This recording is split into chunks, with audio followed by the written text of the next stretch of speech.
O tema do nosso trabalho é Vida e Obra de Pitágoras, e neles trataremos filosofia, matemática, frases de efeito e curiosidades sobre Pitágoras.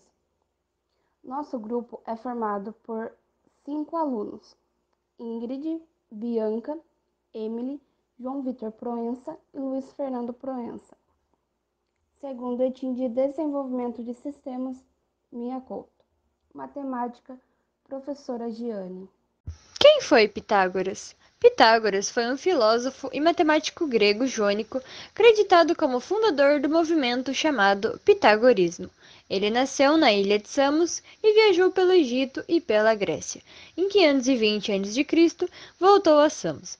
Cerca de 530 a.C., mudou-se para Crotona, na Magna Grécia. Embora poucas informações sejam realmente confiáveis sobre a vida e teorias de Pitágoras, pois a maior parte das informações sobre o filósofo foram escritas séculos após sua morte, sabemos, através do filósofo grego Aristóteles, que Pitágoras considerava a si mesmo um observador da natureza e que este seria, em sua visão, o propósito de sua existência. Pitágoras foi o primeiro filósofo ocidental.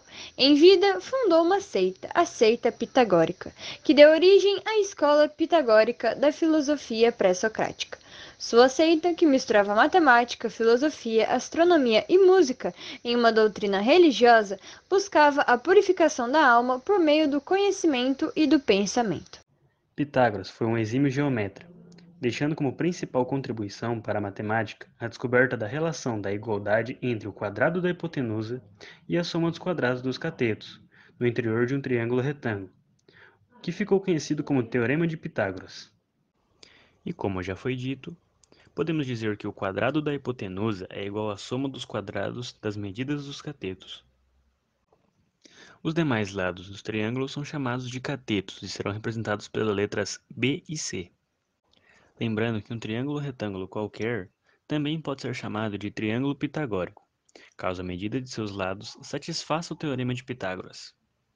A música também foi o objeto de estudo do pensador, que descobriu uma escala de tons musicais diferentes da que era utilizada até então, em que calculou a diferença existente entre as notas ou tons da escala Dó, Ré, Mi, Fá, Sol, Lá, Si, Dó.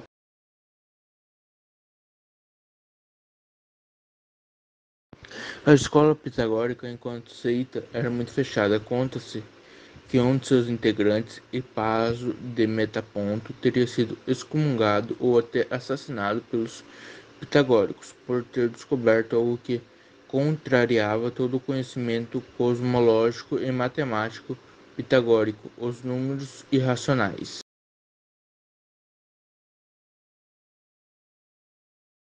Filosofia de Pitágoras.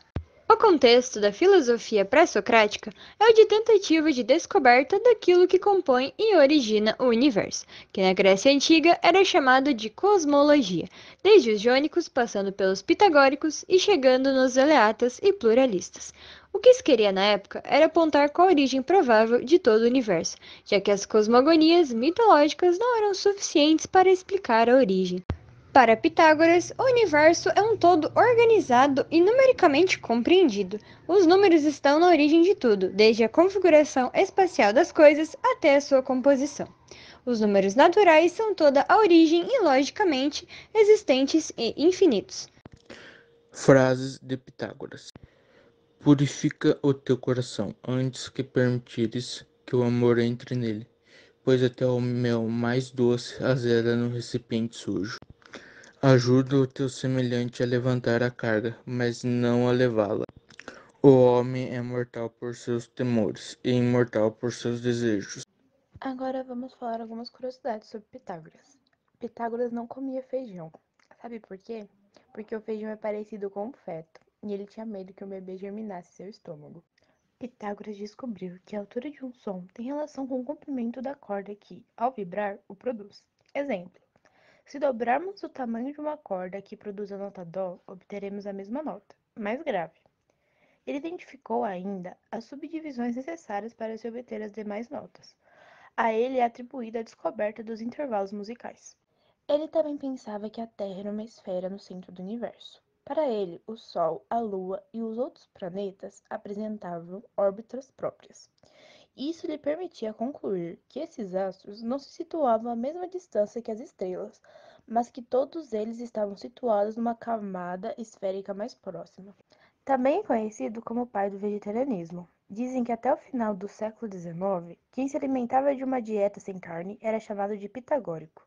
Cada membro da escola de Pitágoras era obrigado a passar um período de 5 anos de contemplação, guardando perfeito silêncio. Os membros tinham tudo em comum e algumas de suas características são as seguintes: obstinham-se de alimentos de origem animal, acreditavam na doutrina da metempsicose, tinham uma fé ardente e absoluta no seu mestre fundador da escola. Ninguém era permitido registrar por escrito qualquer princípio ou doutrina secreta, e, pelo que se sabe, nenhum discípulo jamais violou a regra até depois da morte de Pitágoras e da dispersão da escola. Seu símbolo era o que usa chamar-se a estrela de Itália, ou estrelaste de 5 pontas. Pitágoras foi um verdadeiro mestre da vida ascética. A vida pública proposta a um caráter comunista, costumes exclusivamente dedicados à meditação e à partida do vulgar e maciça. Por sua vez, e algo estranho na época, os pitagóricos, professor monoteísmo, proibiu a adoração de imagens e acreditava na condenação eterna após a morte. Como podemos ver, Pitágoras foi um revolucionário da época, propondo não uma filosofia, mas um modo de vida totalmente diferente. E esse foi o nosso trabalho. Espero que vocês tenham gostado.